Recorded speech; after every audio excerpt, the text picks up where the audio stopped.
Hey guys, Buena girl here. I think you're probably wondering how I escaped Toby Fox. It's just such a long story, and I will explain why I look like this. I actually became a monk because of my travels. So no, last time I was like yelling at you guys, and I'm sorry about that. I was mad that I thought no one was saving me. But then I realized this video's only got like 100 or so views. I guess that was just me venting about it not getting as popular, which I guess shouldn't have been my priority. But I mean, like I've been going through some stuff like the wrestling scene is not as profitable as it used to be. It used to be something I really wanted, but I think one of the more like popular ones kind of like gave like the brutal honesty advice of it's not a stable career, so you should stick to it as a hobby. Anyway, I'm getting off track. So, no, Toby was like, all he was doing was speaking Japanese. I don't know why. I don't know if it was to mock me. He does not speak Japanese. His native language is not Japanese. He was wearing a kimono under the uniform, and under his hat was a little figure of Ayano Aishi from Yandere Simulator, which I did play. But it was only because I was like 1 year or like 5 years old at the time. And that whole, I can make a video on that guy if you want, like maybe like part 2 of how I escaped this guy. I don't really want to do this again. I think I like actively risked my life for this entertainment. It only got like a few hundred views. Anyway, I think that my dog Malwolf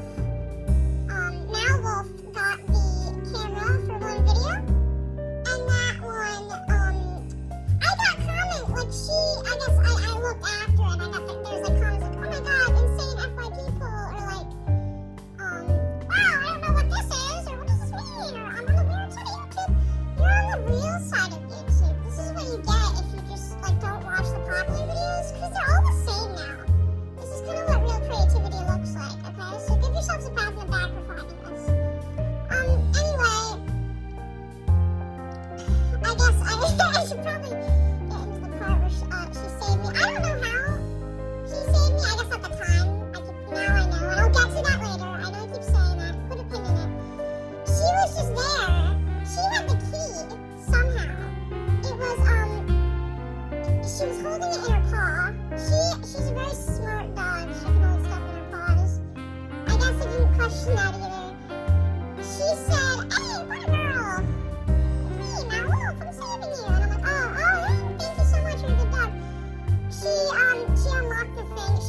There was like a lever she had to pull down. It was like a puzzle. It's like a point and click thing. I put that in like Grim Fandango. Fits right in there. But it's kind of hard. So she did that. She did the puzzle, and then I got out. And we heard like footsteps, like. But it sounded like it sounded like it was from an animal, like a horse or like a zebra or something. I guess are zebras horses? I don't know. And Toby might have like I think he was coming up. I don't know who it was, but if a fucking horse is gonna chase me, I want to get out of it as quick as I can. So me and Malwolf, obviously she's a dog, she can run as fast as me. We ran out. We were running, and then we got in the woods. And in the woods, we saw a CD, a weird like CD. And it was called, I think it was called like something like, I think it was in Japanese. And Malwolf said, oh, this CD, I dropped it. And I'm like, oh, wait, you dropped it? Yeah, she's like, yeah, well, I was walking here. I don't know why she wrote that, but maybe it would be important for something else. I trusted her at the time. We're getting to that. So yeah, I picked up the CD. She said to put it, she wanted to put it in her laptop, so, but we did eventually, we got home. It was a whole like 50-minute thing. And eventually we started walking. She wanted to go to Starbucks, but we were kind of like running from like the art for like our lives. And it was so expensive, and I think we're supposed to be boycotting that. So we went to Dunkin' Donuts instead. And then we went back, it was kind of a detour to go to Dunkin' Donuts, but it was only like 20 minutes maybe.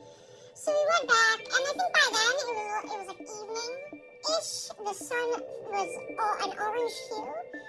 The outside was very like orange pink. I think I have this house because it's a very good view from the sunset. I think the house looks horrible, and I feel like it's super expensive for how bad it is. There are kind of bugs everywhere.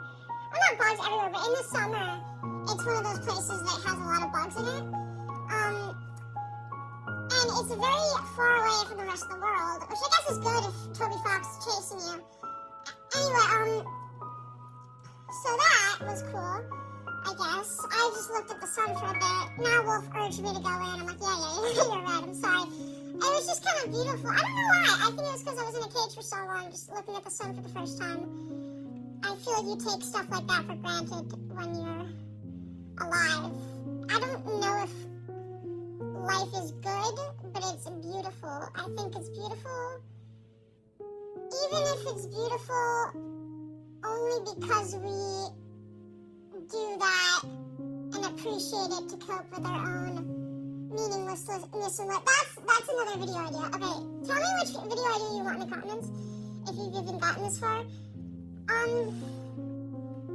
So now Wolf, yeah, brings me in. She puts the CD in her laptop. I didn't know she had a laptop that could still run CDs. Like, I feel like she seemed pretty like futuristic. I think the eye patch she was wearing, I thought it was like electronic. Whatever.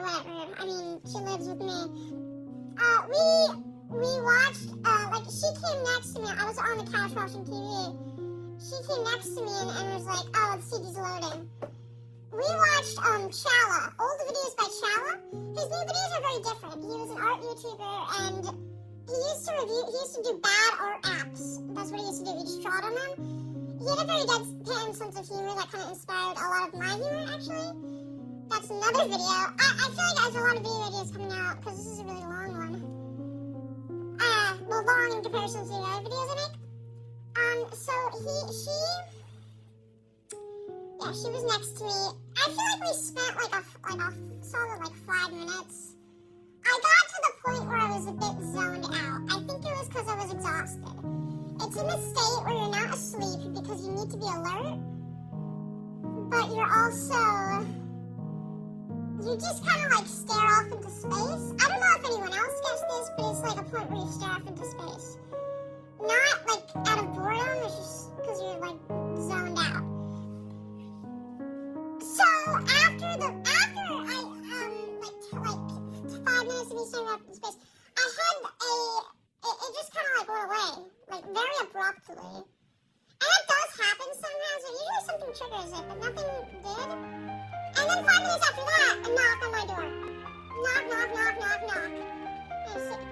And she says like, oh, delivery! It's a very high-pitched voice. It sounds like a little girl. And that's what kind of got me confused. I'm like, why would they be having a little girl? And I was like, no, I think it's for me, maybe? I don't know. I ordered a few things, but they were supposed to come in packages. I'm like, are you sure it's not Toby Fox's hench person? And she said, that's very woke of you, but I think if his hench person is coming, then you can, I got your back, I'll guard you. So, like, she did convince me for a while. It was like 2 minutes. I don't know why. She really wanted the package, I guess. Well, now I know why. And I opened the door, and there was she had a hat on. I guess this is a disguise. This person was not a person. They had antlers. They had antlers, first of all, but they had hair. And they had the hooves on their feet. Their hands, I think, were normal hands. But the feet were the hooves. That was probably the horse thing in Toby's basement. She looked like a girl standing on 2 legs with antlers and a UPS uniform. Buck teeth. She said, it's time for you to die.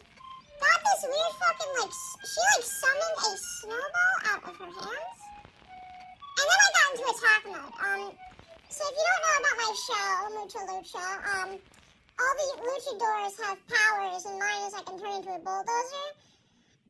But I didn't do that when I was running away from him because I feel like it's very harmful to the environment. I feel like I wish I got like the power to like turn into an eco-friendly one, I guess. So anyway, I did that. I attacked her.